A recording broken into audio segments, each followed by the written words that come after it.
It's a bloodsucker coin. It's the vampire coin.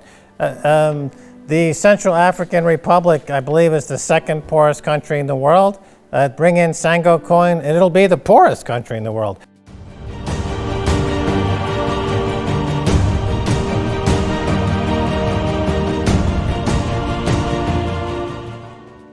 And the problem is these days we have a lot of wealth generated, but there's no work, right? So the so-called altcoin market is without work.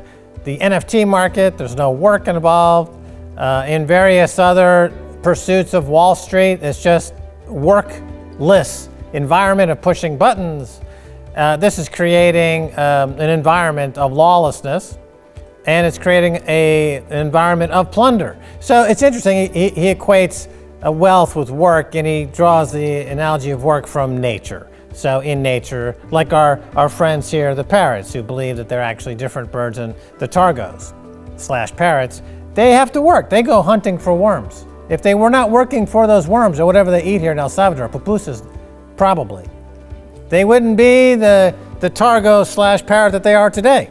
Right, Sango is blood, so it's a bloodsucker coin. It's the vampire coin. The Central African Republic, I believe, is the second poorest country in the world.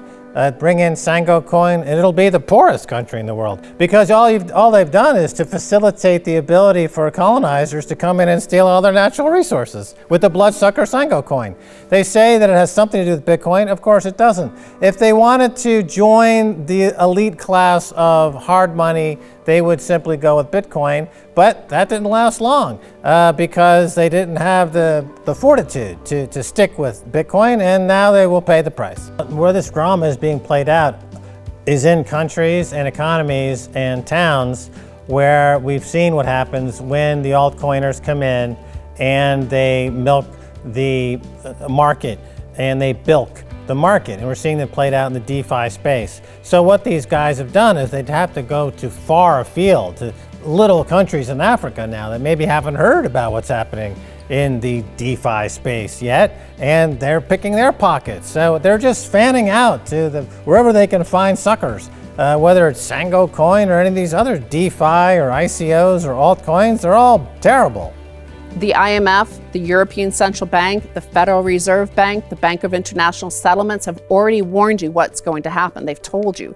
They told you that Bitcoin is an escape hatch. They didn't say that about Sango coin. They didn't say that about Ethereum. They didn't say that about BNB. They didn't say that about Solana. They didn't say it about Cardano. They did not say that about any crypto but Bitcoin. So only Bitcoin is an escape hatch, and they will want to not stop this plunder model. Nobody wants to stop the plunder model. That is what Bastiat proved. He said that doesn't stop. Nobody wants to stop the free flow of money. So just be careful as you go forward, because in this sort of moment of history, we've seen this throughout history, the same sort of moments where a revolution is brewing, collapse is coming, chaos is ensuing, inflation is the ultimate form of plunder, right? That is plunder. That is global central bank plunder. And we see inflation at like 10% globally, near 10% globally, many times higher in some places like Argentina or Colombia or Sri Lanka as that collapses.